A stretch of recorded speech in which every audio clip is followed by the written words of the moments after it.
mapasensya at mabait na tigre. Marunong na rin palang tumirada.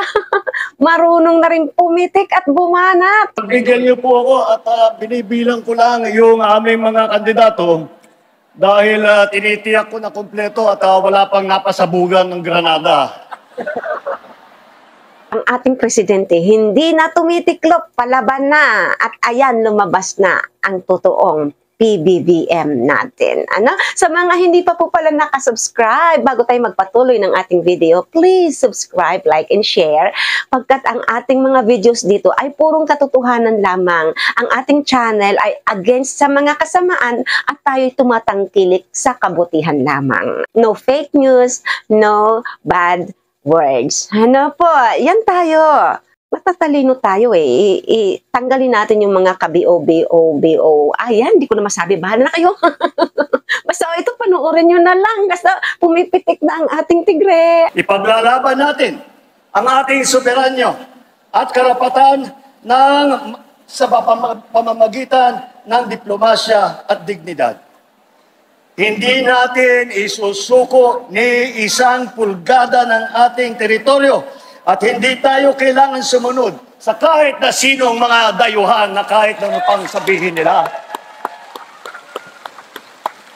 Tayo po ay may ganap na karapatan at dapat makinabang sa yaman ng ating sariling bayan. Sa laban kontra naman sa krimen at droga, hindi natin kailangan dumaan sa madugong solusyon. Wala kaming paniniwala na ang solusyon ay kailangan pumatay ng libong-libong Pilipino. Mga kababayan, malinaw po sa kanilang pagtalumpati at sa kanilang mga pinapanalangin para sa ating bansa na kung ano ang direksyon ng alyansa. Ito ay ang kaunlaran. Hindi pag-aaway-away, hindi ang pag-aapi. Ang kailangan po natin ay mag-unlad. Hindi po nananakot at nagsisisigaw. At ang kailangan po natin ay solusyon. Hindi po ang mga maiinit at maanghang na salita na wala namang kinalaman at wala namang kabuluhan. Ano ang sigaw? 12! 12! 12! Magandang gabi po sa inyong lahat, mga tiga-Pasay, mga tiga-Metro Manila. At nabisita po tayo ng marami na nanggagaling po sa iba't ibang lugar. Akalain nyo yun, ang ating dating tahimik na tigre. Yung hindi lumalaban, hindi umaatake, at tahimik lang, hindi gumaganti, ngayon ay bumabanat na rin.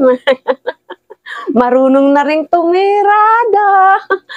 Marunong nang magtanggol at tumira. Shoot, banat. Ano? At kanya nang ipinanindigan ang tapang na hindi nadadaan sa karahasan. Tapang ng kabutihan, tapang ng pagmamahal, at tapang ng pagmamalasakit sa ating mamamayan at sa ating bansa. Pagkat sa kanya ay kanyang pinanindigan na ang paglutas sa problema ng bansa ay hindi nadadaan sa karahasan, hindi dapat bayolente. At kanyang ipinanindigan na hindi niya pinababayaan ang ating soberanya pagkat kanya itong ipinaglalaban. Hindi niya ipinamimigay ni isang piraso, ni isang parte daw ng ating bansa ay hindi pwedeng makuha ng iba. Na ang dating namumuno ay nakipagsabuatan at halos ipamigay na ang ating karapatan at ang ating pag-aari sa China, di ba? Kaya nga ngayon sa West Philippine Sea ay ayan, hindi umaalis ang mga Chinese. At kayo, ayan, yung mga pro-China na mga senador, mga tumatakbong senador, huwag nyo nang iboto kung kayo'y makabayan. Naku, huwag nyong ipamigay ang ating bansa at huwag kayong papayag na uto-utuin lang at kakalad-kalad ka rin lang ng ibang bansa. May sarili tayong dangal, may dignidad tayong dapat ingatan. Kaya naman, wala po kayo maririnig ng mga ganyan. Yan na po ang kaibahan ng alyansa sa lahat ng mga ibang tumatakbo dito sa halalan na ito. Wala po kayong maririnig na masasamang salita. Wala po kayong maririnig na panakot. Wala po kayong maririnig ng pagmumura. Dahil po, nakita nyo naman pala, nakita nyo naman po, narinig nyo po ang programa ng ating mga kandidato. Hindi lamang ang programa, mas mahalaga pa siguro ay ang kanilang nagawa na. At kung titignan nyo po ang record po nila, ang lagi lang kanilang iniisip ang kapayapaan at ang kaunlaran para sa bawat Pilipino, para sa buong Pilipinas. O di ba nakakatuwa, marunong na siyang magtanggol sa ating bansa. Marunong naman talaga siya noon pa man eh. Kaya nga lang, talaga namang hindi niya sinasabayan yung style ng kabila. Kasi nga, puro sila karahasan, puro sila bad words, puro sila pagbabanta, puro sila pang mamaliit at puro sila pang bubuli.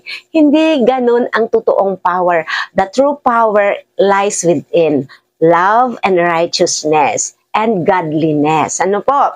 Sa kabilang panig kasi, ako pro-government lang po ako, pro-authority. Kasi bawal sa atin kumalaban o magrebelde sa ating otoridad. Pagkat yan ay bawal na bawal at hindi katanggap-tanggap sa bayan at sa Panginoon. Hindi po yan katanggap-tanggap. Kaya tayo, kung sino ang nasa posisyon, sino ang nasa gobyerno, atin pong sinusuportahan. Pagkat para rin tayong pamilya, ano po, pag ang pamilya ay watak-watak at hindi nagkakasundo, mahirap talagang umasenso. So, kailangan nating magkaisa at kailangan nating maging masunurin din at maging maipagtanggol natin ang ating gobyerno. Huwag tayong puro pangungontra kasi halos lahat na lang na naging presidente ay kinukontra. So, paano pa tayo makakausad? Tanggalin na po natin yung mga ganong sistema pagkat hindi iyon tama. Bawal na bawal po yan at hindi tama, nakakaistorbo sa mga tao, sa mamamayan at hindi yan kanais-nais sa mata ng Panginoon. Ano pa? So sa mga hindi pa nakasubscribe, please subscribe, like, and share. And just like I always say, believe in yourself, believe in God, and share love.